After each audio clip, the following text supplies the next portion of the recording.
a todos. Vamos a dar comienzo a la primera ponencia del día de hoy.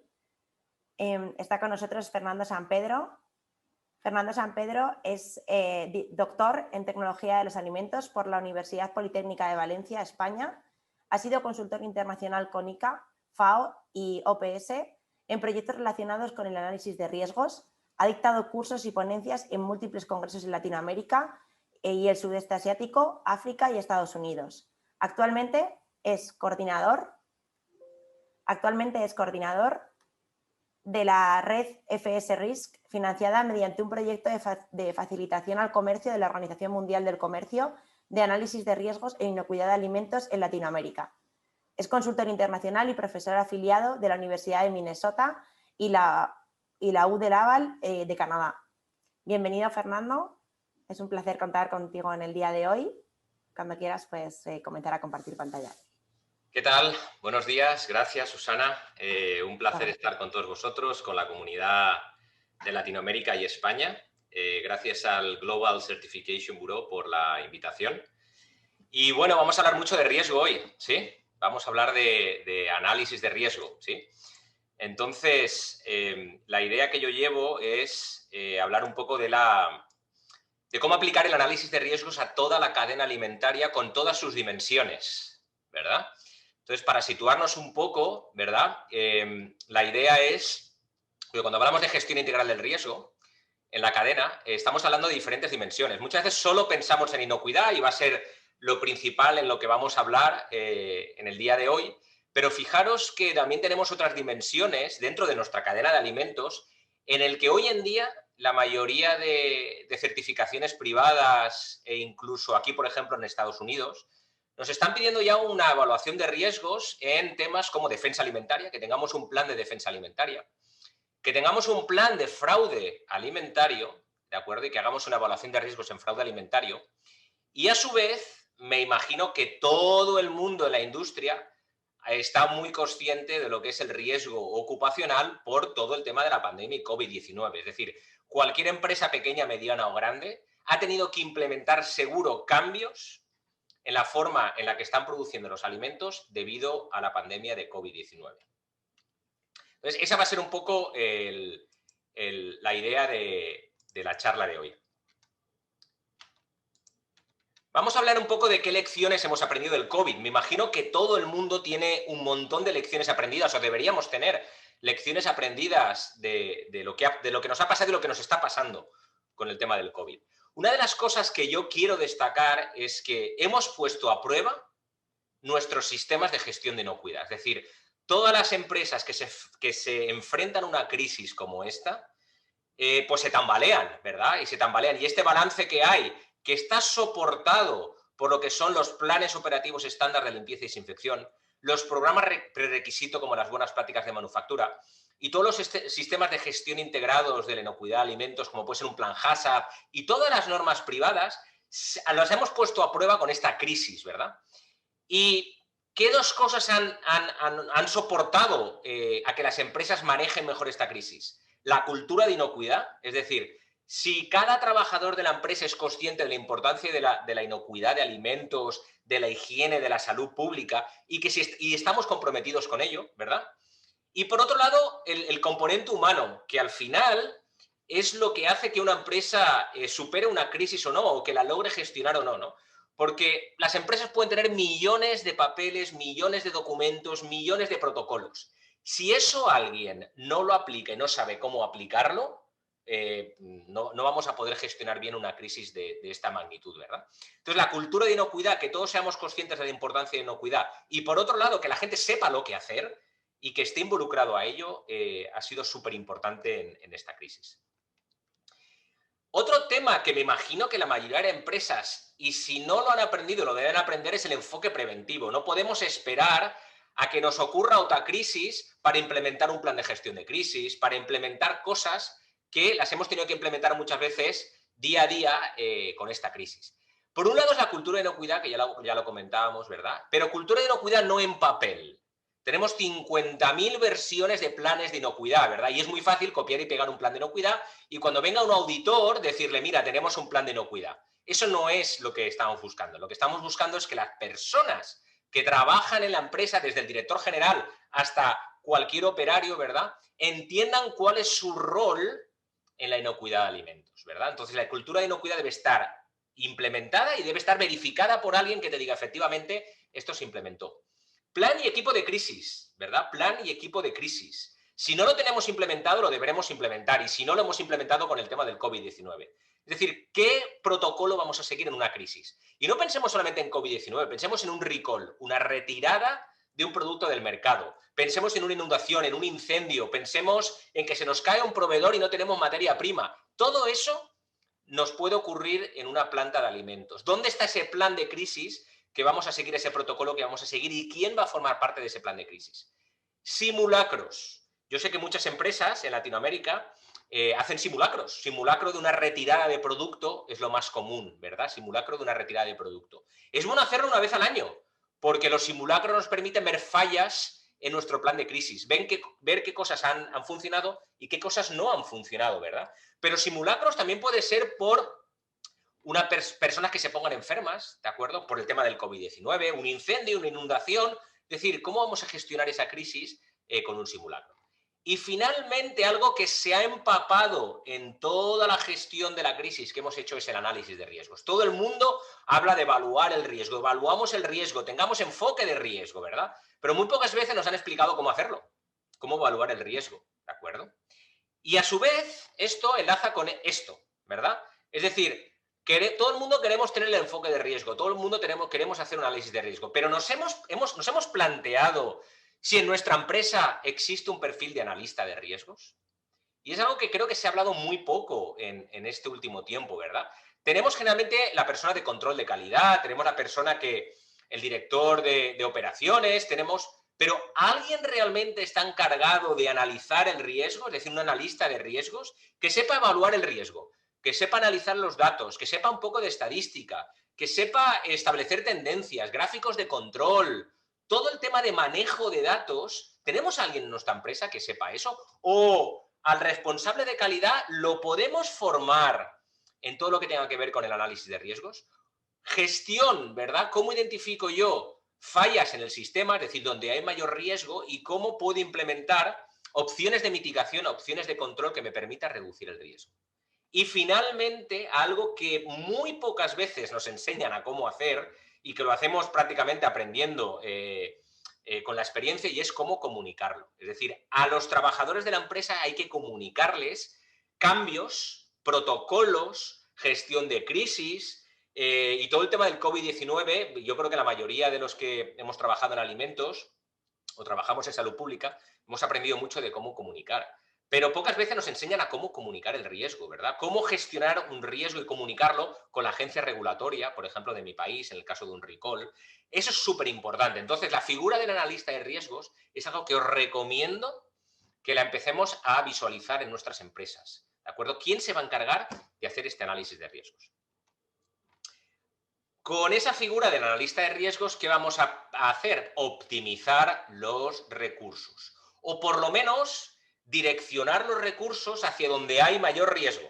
¿De acuerdo? Si yo tengo un analista de riesgos en mi planta, en mi empresa, que me dice dónde está el riesgo es este proveedor, el riesgo es esta materia prima, el riesgo es este patógeno, esta etapa es la más crítica, este equipo es el que tiene más riesgo por contaminación con Listeria monocitógenes, por ejemplo.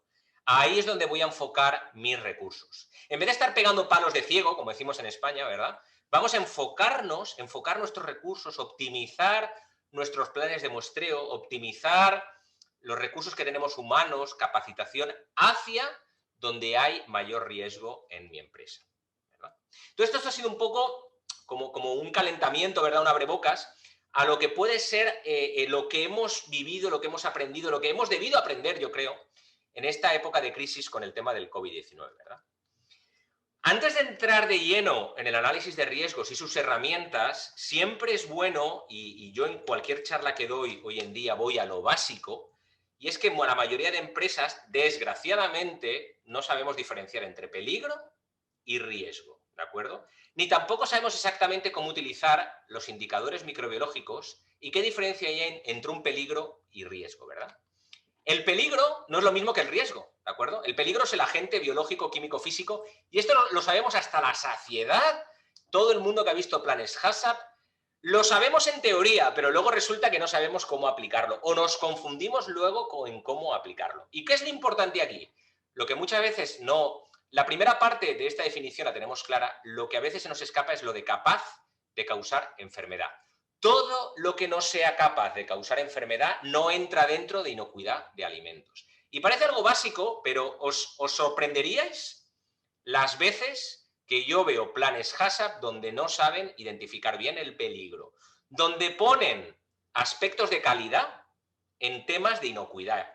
¿De acuerdo? Es decir, un cambio en el color, en el aspecto, en el aroma, son temas importantes porque no afectan a la calidad del alimento y el consumidor no lo va a comprar si no lo ve bien, pero no son aspectos de inocuidad de alimentos. Es decir, ese cambio en el alimento debe producir un efecto en la salud, ¿de acuerdo? Y el riesgo, ¿de acuerdo? Eso es el peligro, es decir, que haya, por ejemplo, salmonela, listeria monocitógenes o cualquier peligro microbiológico o químico. El riesgo es, ¿cómo de probable es que esté ese peligro en el alimento? Y si está, ¿cuáles van a ser los efectos en la salud del consumidor? ¿De acuerdo? Del consumidor. Fijaros que nosotros como empresa, vamos a poner todos los puntos críticos de control, todas las medidas de mitigación, todas las evaluaciones de riesgo para reducir al máximo la probabilidad de que el peligro esté en el alimento. Porque una vez el peligro llega al consumidor, la severidad no la podemos controlar. Esa es inherente del propio patógeno o el propio químico. Así que nosotros como empresa, lo único que vamos a poder hacer para reducir el riesgo es reducir la probabilidad de que ese peligro esté. Patógenos e indicadores. ¿Cuántas veces nos armamos un lío en lo que es un patógeno o lo que es un indicador? Patógenos causan enfermedad, son muy difíciles de encontrar. Es decir, y esto es importante que lo recalquemos, cuando encuentro una muestra positiva por un patógeno, ponte a correr. Porque como es muy difícil de encontrarlo, ¿de acuerdo? En un alimento procesado, ¿de acuerdo? Un alimento que está pasteurizado, un alimento que está cocido, ¿de acuerdo? Un alimento que está desinfectado. Cuando encuentro el patógeno, quiere decir que la contaminación que tengo en mi planta es masiva, porque es muy difícil de encontrar. Generalmente no tenemos patógenos, ¿de acuerdo? Si tenemos buenas prácticas de manufactura o HACCP. Las utilizo para identificación del peligro del plan HACCP. Es la primera etapa del plan HACCP. La mayoría de análisis se basan en presencia y ausencia. ¿Está o no está? Con que esté con una unidad formadora de colonia es suficiente para hacer un recall. ¿Para qué lo utilizo? Para validar mis medidas de control o puntos críticos de control. Es decir, yo tengo que estar seguro que un proceso de cocción es capaz de eliminar los patógenos que yo he identificado en mi plan HACCP a un nivel aceptable. Y también, en el caso, desgraciadamente, de tener un recall, yo voy a utilizar las características de ese patógeno, cómo se contamina la materia prima, cómo llega al producto, para hacer la investigación causa-raíz. Indicadores microbiológicos. Nos miden la calidad microbiológica, ya sea que del agua, de una materia prima, de una superficie, de un equipo, de las botas del operario, de las manos del operario, ¿de acuerdo? No causan enfermedad.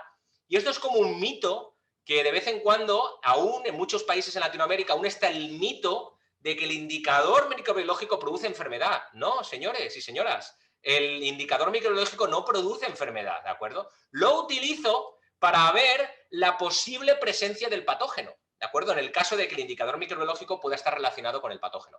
Pero que tenga el indicador microbiológico no quiere decir que tenga el patógeno, que tenga el indicador microbiológico no quiere decir que vaya a producir enfermedad.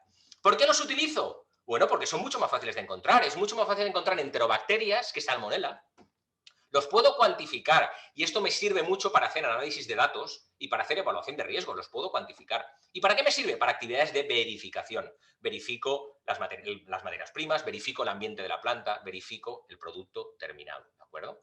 Entonces, si hacemos una pequeña encuesta, ¿de acuerdo? Y podéis contestar por el chat, ¿de acuerdo? Si os pregunto, ¿somos y levaduras un peligro?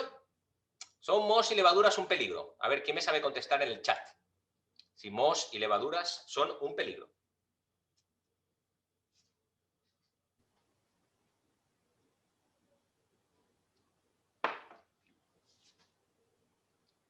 Fíjate que tenemos sí, no, sí, sí, no.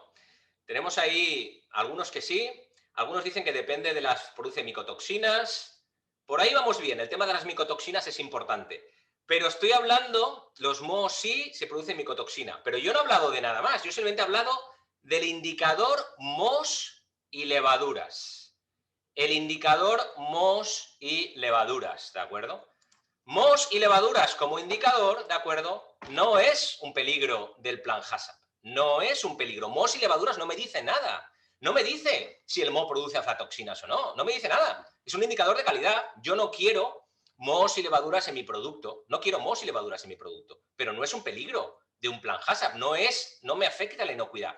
Si yo quisiera un moho productor de aflatoxinas, yo podría poner Aspergillus, especie de Aspergillus. Ahí sí estamos hablando de un moho productor de aflatoxinas. O, en el caso más común, es que yo le compro la materia prima a un proveedor y en ese caso yo pondría micotoxinas como un peligro ¿qué? Químico. Yo pondría micotoxinas como un peligro químico, ¿de acuerdo? Que eso es otra de las confusiones, ¿de acuerdo? Pero mohos y levaduras es un indicador microbiológico de calidad. Vamos a ver al siguiente, venga. Coliformes fecales. ¿Es un peligro o no?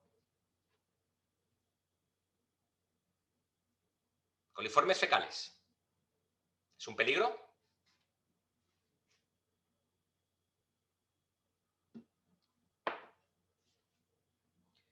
Veo alguno que decía que sí porque termina en el consumidor. Algunos que sí, otros que no, ¿de acuerdo? Coliformes fecales es exactamente lo mismo que lo que tenemos con mohos y levaduras. Es un indicador de la posible contaminación fecal de la materia prima, por ejemplo, producto fresco como lechuga, tomate, ¿verdad? Agua, en el agua, ¿de acuerdo? Pero no produce enfermedad. Y eso es algo que como que lo tenemos súper, el mito de que coliformes fecales producen enfermedad. No producen enfermedad. La única forma que podrían producir enfermedad es si dentro de esos coliformes fecales hubiera una Escherichia coli que fuera patogénica, o hubiera salmonela que fuera patogénica. Pero porque tenga coliformes fecales no quiere decir que vaya a tener E. coli o salmonela. Yo controlo coliformes fecales, es decir, yo le pongo límites a ese indicador microbiológico, le pongo límites a coliformes fecales, ¿para qué? Para evitar la posible presencia de E. coli patogénico o salmonela, ¿de acuerdo? Pero no lo voy a poner como un peligro del plan HACCP. El peligro es E. coli patogénica, el peligro es salmonela, no son coliformes fecales, ¿de acuerdo? Vamos con la última, E. coli genérico. E. coli genérico. ¿Es un peligro? E. coli genérico.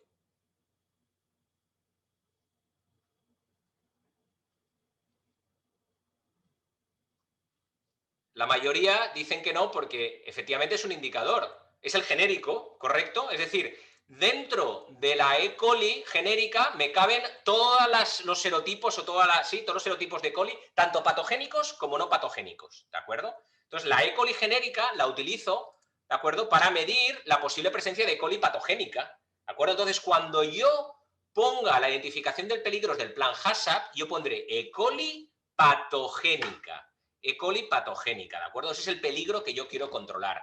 ¿Cómo lo controlo? ¿Cómo lo mido? Con la E. coli genérica. Pero en la identificación del peligro yo siempre voy a poner E. coli patogénica. Por ejemplo, alguien ponía ahí la O157H7, que es de las más virulentas. Recordemos que la O157H7 no está en las manos del operario.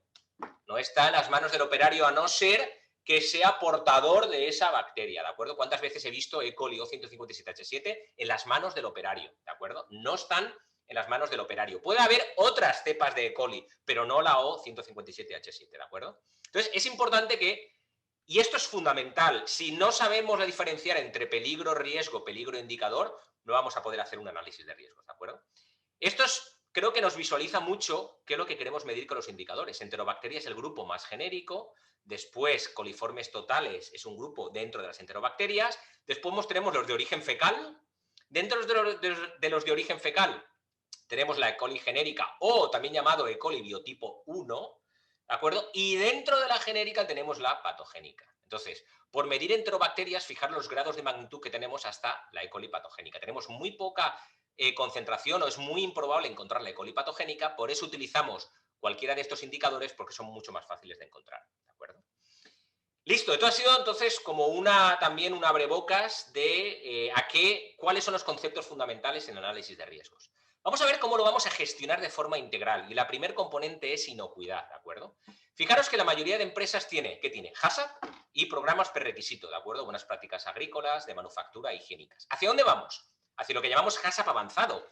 Para todas las empresas que nos están escuchando que exportan a Estados Unidos, sabemos que la FDA, con su nueva ley de modernización, FISMA, nos está pidiendo ¿qué? Control de alérgenos, nos está pidiendo un plan de retiro y nos está pidiendo que tengamos la planta zonificada ¿de acuerdo? Y veremos lo que es la zonificación, ¿de acuerdo? Para el control de listeria, monocitógenes o control de salmonela en productos listos para el consumo. También nos están pidiendo, y esto es muchas normas privadas, un plan de defensa alimentaria, una evaluación de riesgos en defensa alimentaria, un plan de fraude alimentario, ¿de acuerdo? Especialmente en Latinoamérica. Todos conocemos casos en nuestros países donde ha habido fraude alimentario con una materia prima, un ingrediente, una comida, un plato. Y finalmente, el nivel más sofisticado para mí es cómo implementar este análisis de riesgos en toda la cadena, que es un poco lo que vamos a ver hoy, ¿de acuerdo? Partamos de que para evaluar el riesgo partamos de los componentes de ¿qué? De probabilidad y severidad, ¿de acuerdo? Yo tengo que relacionar estos dos componentes de forma matemática, ya sea con una suma, en este caso os pongo una suma, ya sea con una multiplicación. Son dos variables que yo tengo que combinar matemáticamente para evaluar el riesgo, ¿de acuerdo? Eso es como el pilar fundamental de cómo hacer una evaluación de riesgos. Tengo herramientas y vamos a ver algunas de ellas. Tengo los árboles de decisión, tengo las matrices de decisión, las matrices de riesgo, tengo hojas de cálculo, tengo herramientas online creadas por FAO y la Organización Mundial de la Salud para cadena avícola, tengo el Combase y el Combase Premium, que se basan en microbiología predictiva para validar crecimiento de patógenos en vida útil, y tengo una herramienta que creó la FDA hace unos años para hacer una evaluación de riesgos con modelos matemáticos, ¿de acuerdo? Los árboles de decisión, todo el mundo los conocemos, yo creo, están relacionados con el plan HACCP. Cuando yo quiero identificar si esta medida es un punto crítico de control, ¿de acuerdo? Yo utilizo árboles de decisión. Aquí os pongo uno que desarrollamos en un capítulo del libro, aquí os pongo el libro, ¿de acuerdo? Para cómo hacer una priorización de riesgos. Es decir, esto va mucho enfocado a lo que son las agencias regulatorias, agencias oficiales de gobierno, donde tienen un montón de alimentos y un montón de patógenos que evaluar y ellos quieren saber cuál es mi prioridad. ¿Qué combinación patógeno-alimento es la de mayor riesgo? Fijaros que con este árbol, ¿qué es lo que hago? Basándome en cómo se produce ese alimento y contestando las preguntas sí o no, ¿de acuerdo? Si existe tratamiento térmico, si hay posibilidad de recontaminación, yo puedo identificar los alimentos que por sus características de producción son de bajo riesgo. Esos me olvido, esos me olvido. ¿Y qué me voy a enfocar? En los alimentos primero de alto riesgo y después los alimentos de medio riesgo. Lo mismo, estos árboles de decisión son herramientas cualitativas, ¿de acuerdo? Que nos sirven para evaluar el riesgo y para priorizarlo, ¿de acuerdo? Estas matrices de riesgo, ¿quién no ha utilizado? A ver, en el chat, ¿quién ha utilizado matrices de riesgo cualitativas? A ver, ¿quién ha utilizado matrices de riesgo como estas cualitativas? Por ahí veo a Eva García que dice que sí, yo las he usado. Mira, sí, mucha gente dice que las ha usado. Bueno, pues os tengo una mala noticia. Os tengo una mala noticia a todos los que nos están escuchando. A partir de hoy ya no vamos a utilizar más matrices cualitativas. ¿Ok? A partir de hoy no vamos a utilizar matrices cualitativas. Por dos razones principales. Primero, porque es subjetivo. Es decir, ¿a qué denomino yo probabilidad media?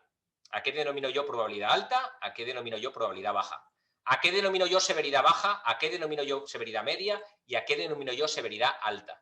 Y si yo os preguntara ahora, ¿de acuerdo? Podríamos pasarnos un día entero tratando de debatir qué es probabilidad media, si la probabilidad media pesa más que la severidad, ¿de acuerdo? ¿Qué es alto? Por ahí lo están diciendo también en el chat, qué es alto, qué es bajo, ¿de acuerdo? Y además, ¿cómo lo combino? Fijaros que yo tengo probabilidad media y severidad baja y resulta que el riesgo me da verde, bajo. Por otro lado, yo tengo probabilidad baja y severidad media y me da verde, bajo. Pero por otro lado, yo tengo probabilidad media y severidad alta y me da rojo, alto. ¿En base a qué relación matemática? ¿En base a qué relación matemática yo voy a combinar la probabilidad y la severidad? Entonces, tengo incongruencias. Bajo por medio igual a bajo, medio por alto igual a alto. Luego, olvidémonos de esto. Vamos a ir a matrices de riesgo cuantitativas, donde yo voy a establecer una puntuación para la probabilidad y una puntuación para la severidad. Obviamente, estas matrices de riesgo cuantitativas tienen ciertas reglas que, bueno, pues no voy a tener tiempo de explicar en detalle, pero bueno, como podéis ver, una de las reglas es que obviamente debe haber la misma escala numérica para probabilidad y severidad. Y yo debo establecer una relación matemática, suma o multiplicación, para definir la probabilidad y la severidad. Pero a su vez, yo tengo que definir qué es probabilidad 1, qué es probabilidad 3, qué es probabilidad 5, qué es severidad 1, qué es severidad 3 y qué es severidad 5. Lo vamos a ver posteriormente en un ejemplo, ¿de acuerdo? Entonces, A partir de hoy, solo matrices cuantitativas, que son objetivas y que las puedo determinar con un puntaje numérico. Vamos a ver entonces cómo aplicamos estas matrices cuantitativas a diferentes etapas de mi cadena, ¿de acuerdo? Fijaros que esto supone una cadena modelo, donde yo arranco siempre con los proveedores y las materias primas, me muevo a mi planta de proceso, donde tengo proceso, ambientes y superficies que debo controlar, y después me voy a la vida útil, donde debo controlar el qué, que no haya crecimiento de patógenos durante la vida útil. Y finalmente el consumidor, ¿de acuerdo? Que el pobrecito consumidor tengo que especificarle bien en la etiqueta qué debe hacer ese consumidor con ese alimento, ¿de acuerdo? Vamos a ver cómo aplicamos el análisis de riesgo a proveedores y materias primas. Por un lado tengo que el riesgo del proveedor va a depender de dos cosas. El riesgo inherente del ingrediente, tenemos claro que no es lo mismo que yo tenga un proveedor de harina que tenga un proveedor de huevo líquido o de carne molida de res. No es lo mismo. El riesgo inherente del ingrediente va a ser diferente. Y por otro lado, yo voy a tener las características del proveedor. No es lo mismo que el proveedor esté certificado con ciertas normas privadas, sea un proveedor internacional que le provea a clientes grandes, que sea un proveedor que no tiene ningún tipo de certificación, no tengo ningún tipo de HACCP ni buenas prácticas. Bueno, ese proveedor va a tener más riesgo inherente. ¿Cómo vamos a utilizar esas matrices de riesgo? Bueno, por un lado, yo debo evaluar el riesgo microbiológico de las materias primas. Tengo que listar todos los ingredientes del producto, tengo que identificar, por un lado, los indicadores, en este caso el ejemplo es para indicadores, pero también lo puedo hacer para patógenos. Generalmente, ¿por qué he puesto el ejemplo de indicadores? Porque generalmente la mayoría de empresas utilizan los indicadores, como decíamos antes, para verificar las materias primas. Y es importante el por qué. ¿Por qué estoy analizando ese indicador en la materia prima? Y no me sirve que me digáis porque me lo pide la regulación. Es decir, yo cumplo con la regulación, pero yo me tengo que preguntar el por qué. ¿Por qué estoy analizando mohos y levaduras en esa materia prima? ¿Por qué estoy analizando enterobacterias? ¿Para qué me sirve? ¿Para qué me sirve eso? ¿Es de calidad? ¿Es un indicador de calidad? ¿Es un indicador de higiene que puede indicarme la posible presencia de un patógeno? ¿O es un indicador ambiental, como Listeria especie, que me puede indicar la posible presencia de Listeria monocytogenes? Debo evaluar el riesgo de que el ingrediente esté contaminado, puedo utilizar una escala numérica, una escala bajo, medio, alto, con puntajes, ¿de acuerdo? Y debo establecer cuál es el perfil microbiológico que yo voy a evaluar en esa materia prima. Puedo estimar cuántas muestras yo debo tomar en base a los lotes que yo recibo de la materia prima en 6 meses, un año, y qué proporción de lotes podrían estar contaminados en base a qué, a mis datos que yo he recolectado en años anteriores o en meses anteriores. Después voy a poneros un ejemplito de cómo utilizar una calculadora para calcular el número de muestras que yo debo tomar en lotes. Entonces, un ejemplo podría ser lista de ingredientes, indicadores, el tipo de indicador que yo voy a evaluar y el riesgo de contaminación, ¿de acuerdo?, de ese indicador en esa materia prima, ¿de acuerdo? Por un lado, eso sería el riesgo inherente, ¿de acuerdo?, de las materias primas. Por otro lado, voy a tener el riesgo inherente de los proveedores. Y en este caso, podemos tener diferentes factores que yo voy a evaluar con esta matriz de riesgo cuantitativa, con factores que van del 1 al 7, dependiendo del sistema de gestión, tiempo de implementación del sistema, auditorías externas, volumen, etc. ¿De acuerdo? Finalmente, lo que voy a hacer es combinar, y esta diapositiva la saqué de una empresa que nadie conoce, me imagino, que es súper pequeña, es una empresa familiar, ¿de acuerdo? Lo digo en broma. Es Cargill, ¿de acuerdo? La sede de Cargill está aquí en Minnesota, ¿de acuerdo? Y ellos establecen estas matrices que hemos explicado antes para establecer cuál es la prioridad de la combinación de qué, del riesgo del ingrediente con el riesgo del proveedor, y establecen las prioridades. ¿Cuál es la combinación? Materia prima, proveedor, que es de mayor riesgo, que es mi prioridad, como veis ahí en ese cuadrante, y a esos yo les voy a hacer ¿qué? Más auditorías, muestreos, les voy a pedir certificado de análisis, les voy a pedir una serie de cosas para evitar que me introduzcan un riesgo en mi planta, ¿de acuerdo? Vamos a ver ahora cómo evaluamos el riesgo del proceso, ¿de acuerdo? Y aquí lo he basado en, si alguien conoce el International Commission of Microbiological Specifications in Food, los famosos libros del ICMSF. Yo creo que cualquier persona que trabaja en inocuidad de alimentos o en alimentos ha escuchado los libros del ICMSF y ha escuchado la organización ICMSF, ¿de acuerdo? Y ellos tienen un libro específico que es el libro número 7, donde te hablan de cómo evaluar el riesgo de una cadena de alimentos, de un proceso, ¿de acuerdo?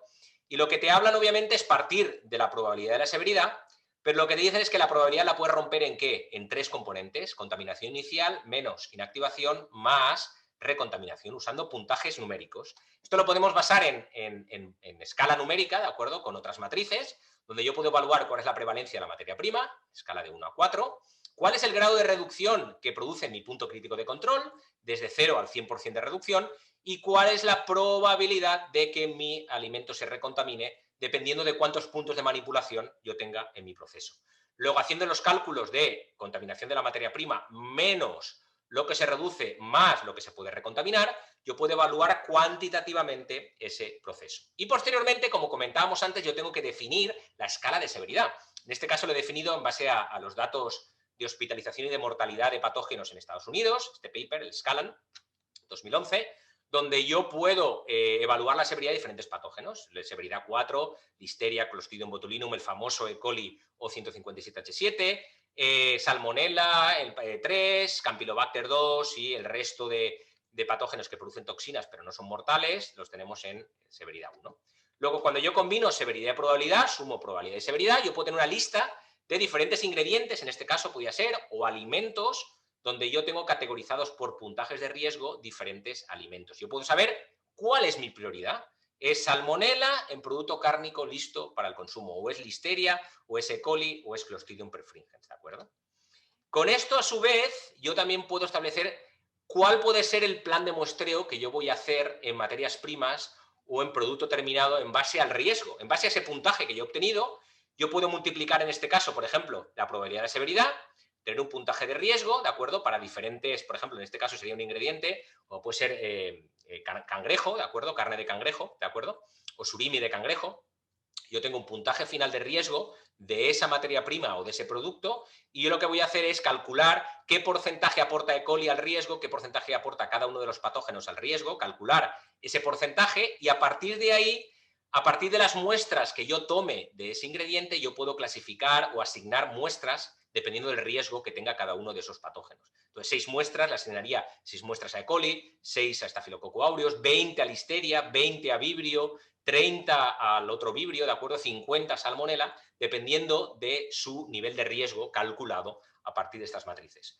¿De dónde saco el número de muestras? Lo comentaba antes. ¿De dónde saco esas 122 muestras? Bueno, las saco de calculadoras online que existen, ¿verdad? Estadísticas, donde yo le pongo qué margen de error yo voy a establecer para mi plan de muestreo. Generalmente es un margen de error del 5%, que equivale a 1,25% de nivel de confianza. ¿Cuántos números de lotes yo tengo de esa materia prima o de ese producto? Bueno, pongo los lotes en los 6 meses o en un año. ¿Y cuál es la probabilidad de que ese lote esté contaminado? Si no tengo información, puedo poner el 50%, que es el caso más desfavorable, es decir, hay el 50% de probabilidad de que el lote esté contaminado o no, y esa calculadora me da el número de muestras que yo voy a tomar de ese ingrediente o ese producto terminado a lo largo de 6 meses o el año, dependiendo de los números de lotes. Y puedo jugar con estas herramientas cambiándole el nivel de error, nivel de confianza, tamaño de lote y me da diferentes tamaños de muestras. Así que, con este ejemplo, lo que vamos a hacer que es evaluar el riesgo de mi proceso, ¿de acuerdo? Con matrices de riesgo cuantitativas, establecer las prioridades y después puedo, a partir de eso, de que establezco las prioridades, puedo diseñar un plan de muestreo en base a riesgo, ¿de acuerdo? Puedo diseñar un plan de muestreo en base a riesgo tomando más muestras en los patógenos que sean de mayor riesgo. ¿Cómo aplicamos esto a superficies y ambientes para seguir nuestro proceso, verdad? Lo podemos aplicar para Listeria monocitogenes y Salmonella, es importante, ¿de acuerdo? Es importante que el plan de muestreo ambiental, ¿de acuerdo?, lo enfoquemos a encontrar Listeria. Y esto es algo que a la gente le choca un poquito, ¿no? Encontrar Listeria. Efectivamente, quiero encontrarla. Quiero saber dónde está, quiero saber cuál es el nicho, quiero saber dónde está Listeria, porque la mayoría de plantas que utilizan agua, ¿de acuerdo?, van a tener Listeria ambiental, no he dicho monocitógenes, ¿de acuerdo? Listeria ambiental en sus plantas. Luego tengo que saber dónde está. Y para ello tengo que, ¿qué?, zonificar, ¿de acuerdo? Tengo que edificar las zonas dependiendo de cómo de lejos o cerca estén de los alimentos. Tenemos zona 1, contacto directo, zona 2, adyacente, zona 3 en diferentes zonas de la planta y zona 4 fuera de mi planta, ¿de acuerdo? ¿Qué es lo que hago? Voy a tratar de, en base a las zonas y los nichos de Listeria, ¿de acuerdo? Voy a ver dónde yo debo controlar Listeria, dónde llevo yo muestrear Listeria ambiental. Fijaros que hubo un paper de la Universidad de Cornell, ¿de acuerdo?, donde identificaron 77 lugares en una planta de alimentos genérica donde yo podría muestrear Listeria y la clasificaron por riesgo, ¿de acuerdo?, entre 1 y 4 puntos. Se encontraron que desagües, cortadoras, tablas de cortar, picadoras y cintas transportadoras son las superficies de mayor riesgo por presencia de Listeria en cualquier planta de alimentos. Luego yo podría utilizar otra matriz de riesgo donde yo con esa información anterior que os he mostrado, yo podría establecer cuál es la posibilidad de que haya listeria en una superficie y cómo de difícil es limpiar esa superficie. Obviamente que la combinación en que haya posibilidad de listeria y que sea muy difícil de limpiar es mi superficie de mayor riesgo para presencia de listeria monocitógenes. Ahí es donde me tengo que enfocar, ¿de acuerdo? Para controlar listeria en ese caso, ¿de acuerdo? Y aquí tenemos varios ejemplos con un producto, nichos y el riesgo, ¿de acuerdo? Y con esto terminaríamos lo que es la parte de inocuidad y me quedan como 5 minutitos, yo creo, entonces en 5 minutitos voy a hablar un poco de cómo vamos a hacer el mismo proceso para fraude y para defensa alimentaria. En el caso de fraude y defensa alimentaria no vamos a hablar de probabilidad y severidad, ¿por qué? Porque cualquier cosa podría pasar, es decir, cualquier persona podría añadir algo en mi alimento o cualquier proveedor podría hacer algún tipo de fraude en mi alimento. Luego vamos a hablar de vulnerabilidad, cómo de vulnerable es mi proceso y cuál va a ser el impacto si se produce esa acción de defensa o de fraude. En defensa, ¿qué hablamos? Lo mismo, análisis de vulnerabilidad de mi sistema, es decir, cómo de vulnerable es para que alguien de mi planta, no pensemos en un ataque bioterrorista, alguien de mi planta pueda añadir algo, una botella de desinfectante, algo a un alimento y si ocurre, cuál va a ser el impacto, ¿verdad? Entonces vamos a tener que hacer un análisis de vulnerabilidad, identificar cuáles son lo que dice la regla FISMA, ¿verdad?, de defensa alimentaria, identificar las etapas más importantes, etapas críticas donde se podría dar ese proceso de defensa y cuáles van a ser las estrategias de mitigación. ¿Cuál es la idea? Para hacer ese análisis de vulnerabilidad podemos utilizar lo mismo, matrices de riesgo cuantitativas, ¿de acuerdo?, que me permitan evaluar cuál es el grado de acceso físico a las diferentes etapas de mi proceso, cuál es la posible amenaza, es decir, cuál sería la habilidad de esa persona para añadir el producto y cuál podría ser la consecuencia si eso se añadiera, cuál podría ser el impacto en salud pública. Y eso es importante que lo evaluemos con ese análisis de vulnerabilidad utilizando un enfoque cuantitativo, ¿de acuerdo? Esto es un ejemplo que FISMA tiene, ¿de acuerdo? De esto es un proceso genérico y cuanto más personas hayan aquí, ¿de acuerdo? Quiere decir que más manipulación hay, más personas tienen acceso a esa etapa y que más vulnerable es porque alguien podría añadir algo en esa etapa, ¿de acuerdo? En el tema de fraude es igual, ¿de acuerdo? Un análisis de vulnerabilidad de mi cadena, evaluar el impacto y las estrategias de mitigación para evitar que el fraude se produzca. ¿Cómo lo hago? Aquí para análisis de vulnerabilidad me fijo en qué, cómo de integrada está la cadena, es decir, ¿soy dueño yo de las materias primas o no? ¿Realizo auditorías a los proveedores? ¿Cuál es mi relación con el proveedor o suplidor? ¿Cuál es el historial de ese proveedor? ¿Tengo análisis o no para medir fraude? ¿De acuerdo? ¿Tengo análisis para medir fraude de esa materia prima? ¿Cuál es la frecuencia de mi análisis? ¿Cuál es el país de origen? ¿Hay histórico de mayor fraude dependiendo del país donde venga? ¿De acuerdo? Y evalúo a su vez el impacto. O sea, una vez evaluado la vulnerabilidad, evalúo el impacto, sumo los dos. ¿Cómo evalúo el impacto? Lo mismo, con matrices de riesgo cuantitativas, impacto en salud pública, económico, nutrición, si es un complejo dietético o si ese alimento va para población vulnerable, ¿de acuerdo? En este caso, vulnerable. Luego yo puedo utilizar matrices de riesgo para evaluar la vulnerabilidad de forma cuantitativa y utilizar matrices de riesgo para evaluar el impacto y combinar las dos, ¿de acuerdo?, con esta combinación de suma para evaluar el riesgo de fraude alimentario, ¿de acuerdo? Y por último vamos a ver el tema de salud ocupacional, esto lo mismo, todo el tema de COVID-19, ¿verdad? Nos ha impactado muchísimo el tema de COVID-19 en el riesgo de salud ocupacional. Todas las empresas hemos hecho, aunque no lo hayamos dicho así, hemos hecho un análisis de vulnerabilidad. ¿Cuál es el riesgo de contacto, de acuerdo? Contacto directo persona a persona y cuáles son las estrategias de mitigación. Hemos visto áreas de alto riesgo como líneas de proceso, de acuerdo, vestuarios, baños, comedores, transporte colectivo, uso de mascarillas, lavado de manos, guantes, distancia física, de acuerdo. Todo eso que hemos hecho en salud ocupacional también es una evaluación de riesgos, también es un análisis de vulnerabilidad y hemos tratado de poner, como os pongo en el ejemplo aquí, medidas de mitigación con barreras, ¿de acuerdo?, para evitar que haya contacto de menos de 6 pies, ¿de acuerdo?, entre las personas, ¿de acuerdo? Entonces, con esto, lo que quería daros es un pincelazo muy rápido, yo sé que ha sido mucha información, ¿de acuerdo?, de cómo hacer un análisis de riesgos en la cadena y, por último, pues fijaros que tenemos un montón de software, ¿de acuerdo?, que podemos utilizar, de microbiología predictiva, gratuito, nos encanta el tema de gratuito, ¿verdad?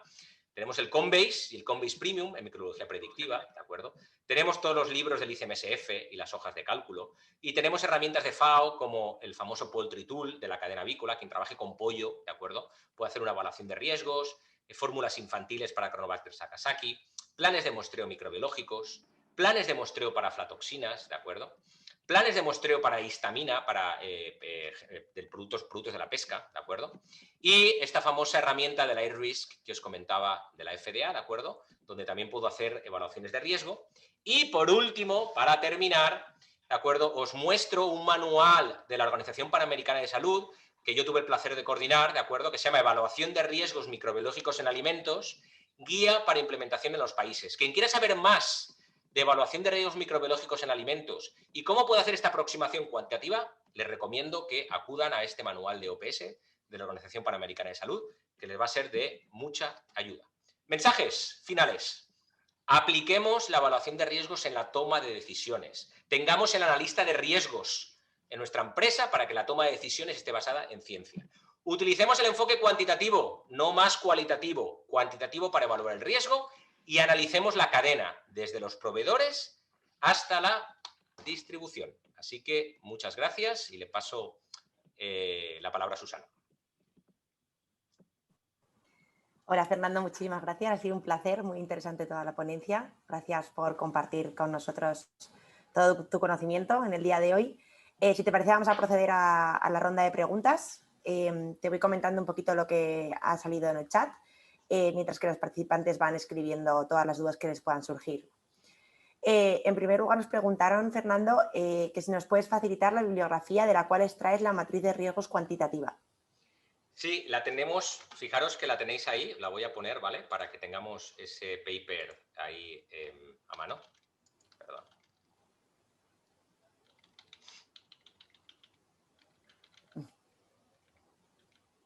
Ahí tenéis la referencia. ¿Sí? La podéis bajar, descargar de la página web de la ICMSF. International Commission of Microbial Specification in Food 2010, Validation of Control Measure in Food Chain Using the Food Safety Concept. ¿Sí? Entonces, si vais a la página de la ICMSF, ¿vale? Aquí tenéis las siglas, ICMSF, espera, voy a ponerlo con el láser, ICMSF. Si vais a la página web vais a encontrar este paper y ahí es donde saqué la matriz de riesgo. Obviamente no es la misma que vais a encontrar, ¿sí? Esto lo he adaptado yo, aquí le he puesto mi granito de arena, ¿de acuerdo? Con el tema de las matrices de riesgo, pero ahí vais a encontrar la información. Perfecto. Nos preguntan también, Fernando, de Pablo Robles, nos dice ¿cuáles son los métodos para la detección de patógenos, por ejemplo? ¿Cómo estaba hablando? ¿Métodos de laboratorio? Ahí sí me pillas. Ahí ese no es mi área de expertise, las técnicas de laboratorio. Pero vamos, hoy en día hay muchísimas empresas que trabajan en Latinoamérica, internacionales, que pueden hacer análisis de laboratorio de patógenos. Pero ahí en análisis de laboratorio sí me pillas. No es mi área fuerte. Fenomenal. Nos dice también Eva Fernández, bueno, realmente comparte, ¿no?, su experiencia. Dice, el problema para las pequeñas empresas es que tienen limitado hacer análisis de laboratorio por los costos. Lo digo por el número de muestras que el estudio podría indicar. Muchas gracias y muy buena la exposición. Fijaros que ahí lo que voy a hacer es esto, ¿verdad? Ahí para pequeñas empresas donde tienen limitado el presupuesto, tiene mucha más cabida el identificar claramente si voy a hacer un análisis de patógeno, a qué patógeno lo voy a hacer. Si voy a hacer un análisis de indicador, a qué indicador lo voy a hacer. Sí que tiene muchísimo más, tiene siempre importancia, ¿no? Pero cuando los recursos son limitados, ¿de acuerdo? El asignar, el identificar qué patógenos son los importantes y asignar las muestras adecuadas para esos patógenos, eso es lo principal. ¿De acuerdo? Ahí sí que cobra mucho más importancia, ¿de acuerdo? La calculadora que te va a permitir optimizar, por lo menos sabes cuántas muestras deberías tomar desde el punto de vista estadístico. Y ahí con el presupuesto que tengas, tú le asignas un presupuesto a ese muestreo. Perfecto. Nos dice también, Jesús Nieto, quizás este no es el tema que te compete, Fernando, pero nos dice que si sabes si BRC va a empezar a contemplar la defensa alimentaria. ¿Sí que, perdón? Sí, BRC, la certificación de BRC. No soy experto tampoco en normas privadas porque hay Certificación, ¿no? 50.000. Ya lo tiene Estados Unidos. Cuando lo tiene Estados Unidos, el resto lo va a pedir seguro. Sí, cuando te lo está pidiendo la FDA, ¿de acuerdo? Y te está pidiendo un plan de defensa alimentaria, la mayoría de estas certificaciones privadas te lo va a pedir. Te lo va a pedir. Te va a pedir el plan de defensa alimentaria y te va a pedir el plan de fraude alimentario. Sí. Totalmente de acuerdo. Al principio de la ponencia hablabas sobre el perfil de la persona analista de peligros, de riesgos, perdona, ¿verdad? Y nos pregunta Denise que cuál consideras que son las competencias que debe tener este analista de riesgos. Tiene que saber hacer lo que hemos presentado en esta presentación. ¿Sí? Tiene que saber distinguir entre lo que es un peligro, un indicador microbiológico, tiene que saber un poco de estadística, tiene que saber cómo usar estas matrices de riesgo cuantitativas, tiene que saber un poco de microbiología y si no lo sabe, apoyarse en el laboratorio de microbiología o en el técnico de calidad, ¿de acuerdo? Pero ser una persona que le gusten los datos, que maneje Excel, ¿vale? Obviamente, y que maneje este tipo de herramientas como el Coinbase, ¿de acuerdo? Entonces, a futuro la idea que tengo yo es formar a gente de las empresas en análisis de riesgos, para que tengáis un perfil de analista de riesgos, ya sea como una persona independiente o ya sea como que el técnico de calidad tenga ese plus añadido, ¿verdad?, de análisis de riesgos. Así que la idea que tengo es formar a la gente en análisis de riesgos. Pero eso sería un poco, o sea, ser capaz de hacer lo que hemos dicho en esta presentación, ¿no? Nos dice también María Alborno que si podrías dar un ejemplo de una matriz de riesgos para analizar la materia prima cuando la materia prima está viva y entra caminando en el proceso, es decir, ganado bovino. A ver, si podías explicar un ejemplo. Ok, yo voy a tener diferentes granjas, ¿verdad? O diferentes producciones de ganado vacuno, ¿verdad? Donde yo puedo medir una E. coli genérica o puedo medir coliformes fecales, ¿de acuerdo? En la superficie, en el cuero, ¿de acuerdo? Y ahí yo puedo clasificar proveedores por riesgo. Es decir, también puedo tener una matriz para evaluar qué programas de salud animal, ¿de acuerdo?, tienen en esa granja, ¿de acuerdo? Es decir, si vacunan, no vacunan, si separan los animales enfermos, si tienen su propio veterinario. Yo he visto checklist y he visto herramientas donde evalúan temas de salud animal y de manejo de granjas, ¿de acuerdo?, para evaluar proveedores por riesgo y luego yo tengo un indicador microbiológico en ese animal vivo o en ese cuero o en esa carcasa para a su vez ver, bueno, qué contaminación microbiológica tenía ese animal, ¿no?, a la entrada del frigorífico. Así que sí se puede hacer. Se adapta un poquito y se puede hacer. Perfecto. Nos dice Nadia Yangua que la empresa de empaque que no usa agua, ¿qué microorganismos se deben contemplar en el monitoreo? Las empresas de empaque que no usan agua. Sería principalmente contaminación que te pudiera venir por el ambiente, ¿no? Salmonela, sabemos que Salmonela resiste mucho a condiciones secas, ¿de acuerdo? Salmonela se ha convertido en el patógeno, yo creo, universal. Es decir, me da igual ya el alimento que me hables o el empaque que me hables, Salmonela es algo, ¿sí? Y te sugiero que utilices un indicador, no solo Salmonela, porque Salmonela va a ser muy difícil que lo encuentres en un empaque, pero algo como aerobios totales me da una idea de cuál es la carga microbiológica de ese empaque. El empaque, recordemos que debe ser estéril. Luego, al ser estéril, yo debería tener un límite de ¿qué? De no más de 10 mesófilos aerobios, por ejemplo, ausencia de salmonela, ausencia de coliformes fecales, ausencia de enterobacterias, es decir, todo lo que me venga de contaminación fecal, el empaque debe ser ausencia, ¿de acuerdo? Y tener una medida de aerobios totales como no más de 10, por ejemplo. Entonces yo podría tener esos criterios para evaluar la eficacia o la esterilidad de mi empaque, ¿de acuerdo? Y ahora un tema de actualidad, Fernando. Nos dice Teresa R. sobre el tema del COVID, ¿vale? Nos dice, entonces entiendo que dentro del análisis de peligros de inocuidad, el COVID, enfermedad, está enfocado a un análisis ocupacional y no de inocuidad. De hecho, no he encontrado evidencia de que la enfermedad se transmita por los alimentos, ¿no? Correcto. De hecho, está completamente intencional que COVID no ha hablado de COVID ni en inocuidad, ni en defensa, ni en fraude. COVID es puramente salud ocupacional. Es decir, ¿cuál es la probabilidad de que las personas se enfermen por trabajar en mi empresa? Y es puramente salud ocupacional. No hay hasta ahora, y yo creo que ya está completamente descartado, ¿de acuerdo? Por toda la información que tenemos de que no se transmite por los alimentos. Es un virus respiratorio, no es un virus entérico. ¿De acuerdo? Entonces, al transmitirse por gotitas en el aire, obviamente no se transmite por los alimentos, no se transmite al ingerirlos. ¿De acuerdo? Entonces, claramente es un riesgo de salud ocupacional el COVID-19. Completamente. Como comentario nos dice Griselda, Fernando, excelente exposición, me encantó la utilización de matrices y otro tema muy confuso en la identificación de peligro de la microtoxina clasificándola como biológico siendo químico, ¿no? Lo que has estado hablando, ¿no? Creo que es Correcto, algo que sí. todo el mundo confunde. Para la mayoría de materias primas, si yo compro la materia prima de otra persona, yo voy a medir aflatoxinas o micotoxinas como peligro químico. Si yo soy dueño de la plantación de cereal, soy dueño del almacenamiento del grano, ahí yo sí puedo abordar el tema del moho. Y entonces puedo evaluar cuáles son las condiciones de humedad y temperatura en el almacenamiento del grano para evitar que crezca el moho, en ese caso un aspergillus, y que produzca la aflatoxina, ¿no? Así que si yo controlo toda la cadena, sí puedo identificar como un peligro biológico Aspergillus, ¿verdad? Y evitar que crezca. Si yo compro la materia prima de un proveedor, yo lo que voy a hacer es peligro químico con micotoxinas. Ujú. Fernando, el manual que has presentado al final de la ponencia, ¿cómo pueden acceder a él? Nos preguntan. Buscando en Google, yo creo que os va a salir, ¿de acuerdo? Y si no, os apuntáis aquí el título, ¿de acuerdo? Voy a dejarlo ahí para que la gente se lo apunte. Eso es. Todas estas herramientas que os he mostrado son gratis, ¿sí? Nos encanta lo gratis, ¿no? Entonces, ahí, de todas formas, está ahí el link, El link. pero si buscáis evaluación de riesgos microbiológicos en alimentos de OPS, os va a salir el manual. Perfecto. Nos dice Malena Espósito, ¿tiene sentido la búsqueda de E. coli genérica en ambiente? Surgió la duda ya que únicamente se comentó Listeria monocytogenes y Salmonella. Muchas gracias de Argentina. E. coli genérica, si hay posibilidad de contaminación fecal, ¿de acuerdo? En el ambiente, es decir, puede ser que tú introduzcas alguna materia prima que tenga restos de tierra, restos de materia fecal, se me ocurre una lechuga, se me ocurre una empacadora, ¿de acuerdo? De lechuga, de ensaladas listas para consumo, producto fresco.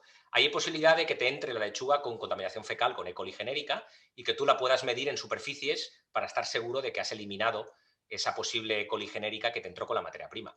Pero si no hay posibilidad de materia fecal, ¿de acuerdo? En tu materia prima, generalmente no lo voy a medir. La otra cosa es la manos del manipulador, ¿de acuerdo? Una mala limpieza y desinfección de las manos, ¿de acuerdo? Recordemos que ahí no mediría O157H7, sino mediría E. coli genérica, ¿de acuerdo? Es otro indicador, pero si yo utilizo guantes, si yo, ¿sí?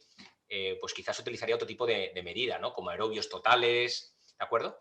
Pero E. coli genérica, si la quiero medir en la superficie, es porque hay posibilidad de entrada de materia fecal por la materia prima. Completamente. En una fábrica, nos pregunta Marcelo Canela, que en una fábrica de café en polvo, ¿considera necesario buscar Listeria spp, considerando que se usa poca agua? ¿Qué quiere decir poca agua? Claro, o sea, si es completamente seco, no. Si es una planta completamente seca, yo buscaría salmonela. Si utilizo algo de agua, ya sea para limpiar algún equipo, solo voy a buscar listeria en los puntos donde utilice agua, básicamente. ¿De acuerdo? Es decir, donde hay contacto con el agua, ahí es donde puede estar el reservorio de listeria. Si no utilizo para nada agua, ahí me enfocaría en salmonela, como mi patógeno ambiental. Y para terminar, Fernando, una pregunta que suele ser la gran duda, ¿no? ¿Se considera el análisis de fraude aparte del análisis de peligro o es una parte del análisis de peligros? El fraude generalmente no forma parte de un plan HACCP ni forma parte de un plan de inocuidad. Es decir, lo que me pide generalmente las agencias regulatorias o las normas privadas deberían hacerlo, lo mismo, no soy experto en normas privadas, no sé qué os piden, pero deberían diferenciarlo. ¿Por qué? Porque el fraude no tiene nada que ver con un tema de que tenga salmonela o no de forma natural el alimento, sino que fraude es que yo intencionalmente te estoy vendiendo algo, ¿de acuerdo? Que no es lo que te he dicho que es, y por tener otra materia prima, otro ingrediente, ahí puede ser que haya un peligro químico especialmente, ¿no? Es más por los químicos, ¿de acuerdo? Pero yo debo separarlo, ¿eh? Por un lado tengo mi plan HACCP, que es los patógenos o químicos que se dan de forma natural en mi alimento, y por otro tengo mi plan de fraude alimentario, cosas que intencionalmente el proveedor ha hecho para cometer fraude, para tener una ganancia económica, ¿de acuerdo? Y ya por terminar con este tema que justo han preguntado, diferencia entre fraude y contaminación malintencionada. Bueno, al final es fraude alimentario y... Fraude y el otro es defensa. Es decir, Sí. Ayer tuvimos una ponencia sobre esto, Fernando. Si yo he añadido algo a mi alimento con la intención de producir un daño a la salud pública, eso es defensa. Si yo, como os ponía un ejemplo, estoy en una empresa láctea y yo abro el tanco de leche y le añado una botella de hipoclorito sódico, intencionalmente quiero crear un daño en la salud del consumidor añadiendo algo, ¿de acuerdo? O un patógeno o un peligro químico. El fraude es, yo te cambio las características del alimento, no con intención de crear un problema de salud pública, con intención de ganar dinero. La motivación es económica en el tema de fraude. El problema es que por generar ese fraude estoy produciendo un daño en la salud pública, ¿de acuerdo? Ese es el tema. Fenomenal, Fernando. Pues nada, un placer haberte tenido con nosotros en el día de hoy. Darte la enhorabuena en nombre de todos los participantes que han quedado satisfechos y muy contentos con haber podido estar contigo. La verdad que los comentarios son muy buenos, los verás. Y nada, agradecerte estar con nosotros en esta tarde, bueno, o mañana por allí. Esperamos volver a verte pronto y nada, muchas gracias por tu asistencia. No, gracias a vosotros por la oportunidad y nada, esperemos que nos volvamos a ver en algún momento, en el futuro. Perfecto, muchas gracias, Fernando. Muy buen día. Nada, gracias, Gracias. chao.